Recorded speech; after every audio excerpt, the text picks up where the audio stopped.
Bun venit, eu sunt Snowcraft. Salut! Și astăzi facem Minecraft Hardcore. Deci, în primul rând, o să facem următorul lucru. Căutăm lemn și facem ce se întâmplă în orice început de Minecraft. Tăiem lemn și ne găsim o zonă în care să ne facem baza. Singurul lucru care nu-mi convine mie e că pe aplicația aia de moduri care am eu nu este încă niciun mod care să fie upgradat, să se fie upgradat încât să meargă pentru versiunea în care o am, 1.26. Adică nici nu mă așteptam să fie o versiune 1.26 în loc de 1.22. Serios. E ceva surpriză. Cum ar fi. Îmi place că e o zonă înghețată, dar e și o zonă normală unde putem face rost de resurse cât mai multe, dar și o zonă cu respectivă de aceea în care, adică pe mine mă cheamă Snowcraft. Snow de la zăpadă și craft pentru că craftez și toate cele. Așa că sper că o să vă placă videoclipurile care voi posta pe acest canal. După cum am mai spus și în descriere, voi posta SMP și Minecraft Hardcore. Astea vor fi conținut principal în general și poate pe viitor mai facem și altfel de conținut, dar tot de gaming. Bun, am lemnul și acum ar trebui să văd cu treștea asta. Sugarcane. Încă nu m-am hotărât unde să fac casa. Știu că baimul de zăpadă e cel mai bun loc ca și atmosferă pentru a face. Și poate îmi pun și shader pe viitor. Nu știu. Să merg mai mult pe moduri sau pe shader-uri. Să scrieți în comentarii. Că sunt curios dacă ar fi mai bine shader sau mai bine moduri. Că un frate de-al meu, dacă nu știți, aflați acum, are unul merge pe shader, iar celălalt pe moduri. Iar unul încă nu poate avea multe moduri. Abia de a început cu un mod de lemn, cu lemn. Foarte la început e acela. Dar mina asta e gigantică. Efectiv, cred că o să fie perfect pentru minut. Mai ales când o să vină și restul echipei. Bine, uneori vine toată echipa, alteori vine doar câte unul.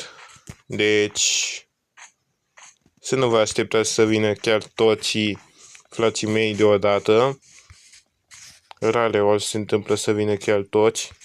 Și atunci când vin chiar toți, ies videoclipuri legendare. Atâta vă zic. Nu vă așteptați la prea mult conținut deodată.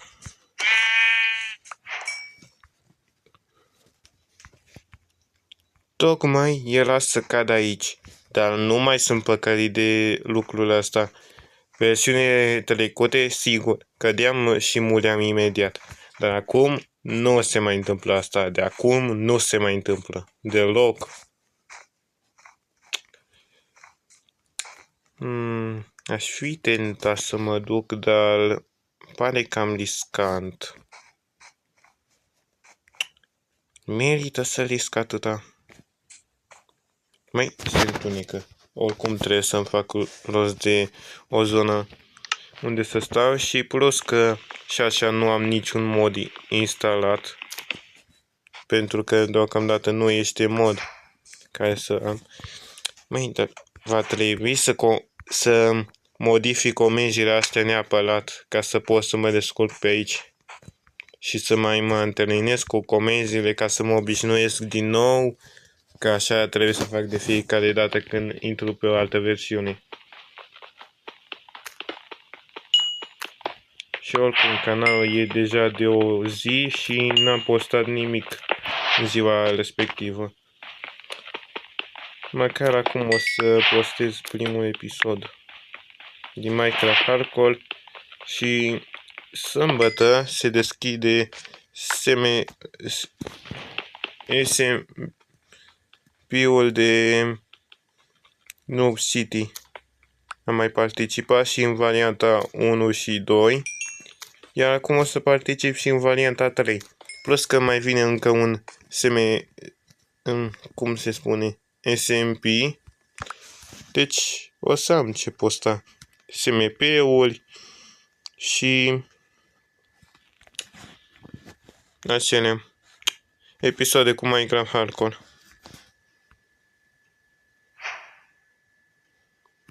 Așa. Oh, nu. Chiar se întunecă. Atunci, asta e. Trebuie să fac aici loc unde să stau nopți la rând până când se face zi. Dar nu folosi... Da. Aoleu. Mi-am folosit comenzile astea atât de greu de operat dacă nu le fac după mine. Aproape că mă obosesc cu atâta vorbit. Aproape. Așa. Să termin și cu tutorialul acela.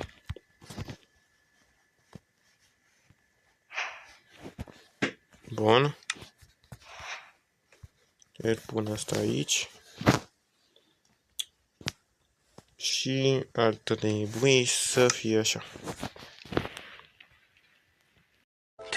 2000 years later. În sfârșit! Ha. Încă o bucată de carne acolo. Lucru neașteptat, aparent. Mai... deja s-a făcut. Asta a durat mai puțin. Pe aici văd că deocamdată e ok.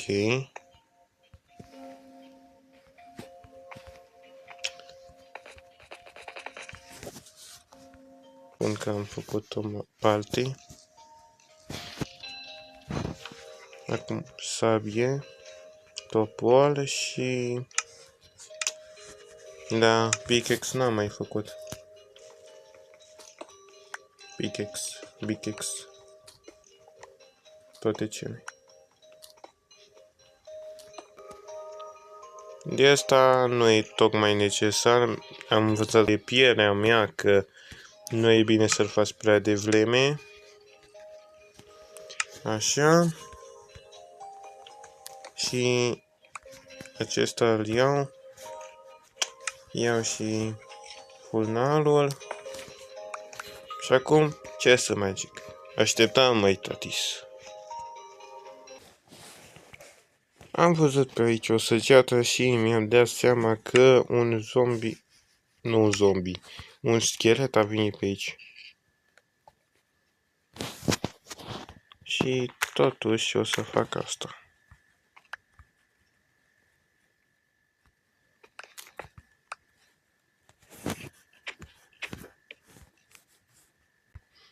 Acum asta se întâmplă dacă nu pui toalce. Vai mie. Uitați ce formator mi-am făcut eu. Doar aștept să vină cât mai mulți scheleți și apoi îi atac. Acum depinde dacă vin. Că zi s-a făcut. Acum formator să mai fie. Gata.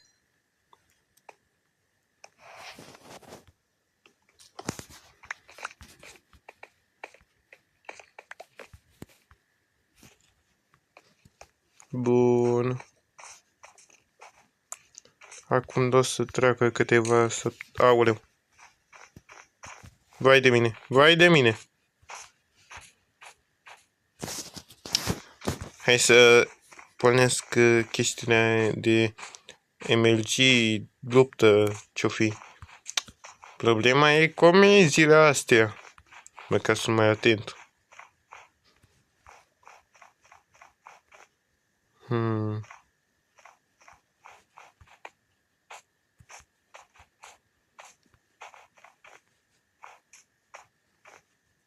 În regulă. Locul ăsta e liber. Să iau tot lemnul înapoi. Fiecare bucată contează, sincer. Și torțele. Pentru că nu cred că mă stabilesc aici. O să stau o perioadă prin zona spawnului ca să poată veni toți frații mei și după ne mutăm toți în altă zonă. Sau îmi fac pe aici, nu știu mai exact pe unde să-mi fac casă, dar știu că zona perfectă pentru luat lemn e în partea asta. Și cred că scopul nostru de azi, în a doua zi de Minecraft Hardcore, este să luăm cât mai mult sugarcane și să ne facem o fermă pentru următoarele 10-20 de zile. Așa îmi place mie să fiu organizat.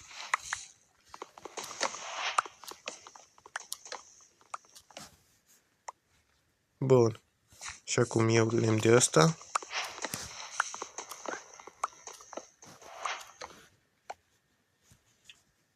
Într-un fel e plăcut să te joci fără moduri. Mai fain ar fi dacă câinele ăsta ar putea ajunge al meu. Hai să vedem asta.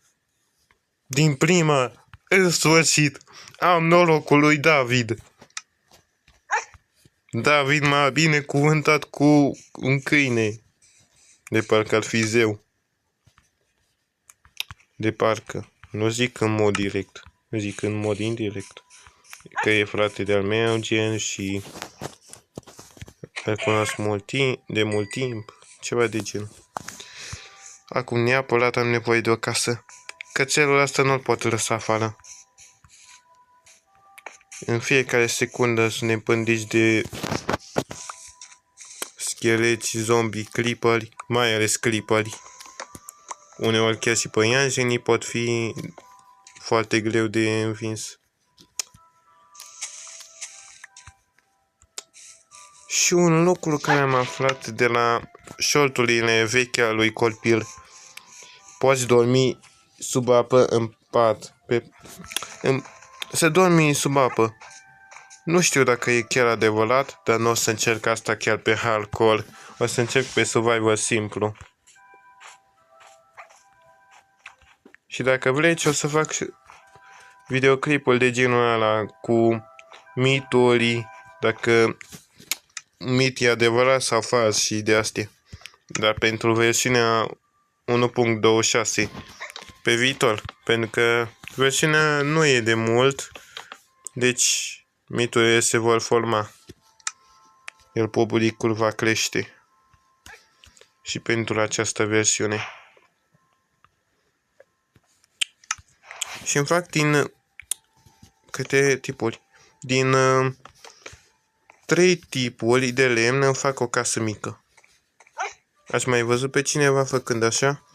Poate copil a făcut de genul ăsta. Dar eu fac ca să aibă câinele în loc unde să stea.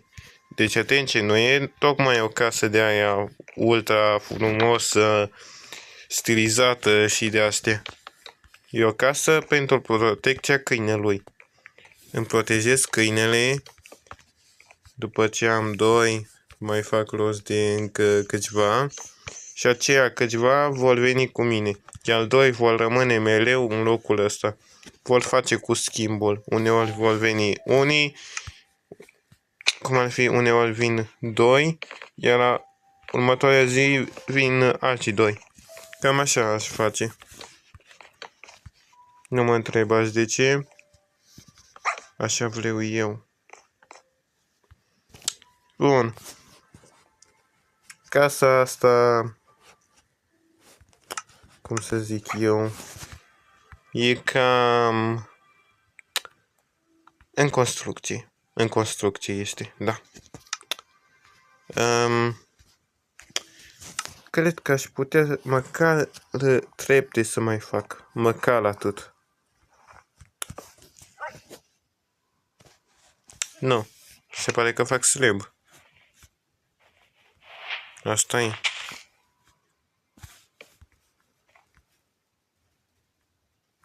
Oh, și intră Godi, unul dintre youtuberi.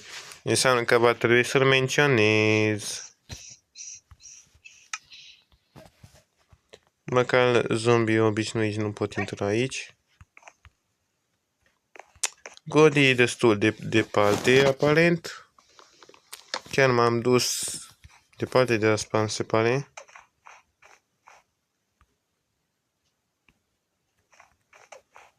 Dar un lucru e sigur. Îl salut. Dar în casă, să fiu în siguranță. Că totuși dacă am o casă în construcție. Liste de gaming. A ieșit de pe hartă. Ok. Da, a vizitat. Așa se mai întâmplă când lucrezi cu youtuberi. Mai intră câte cineva pe harta ta de Minecraft. Doar măcar știm că era acum versiunea 1.26, deci o voi putea intra 100% pe SMP-ul Noob City, varianta 3.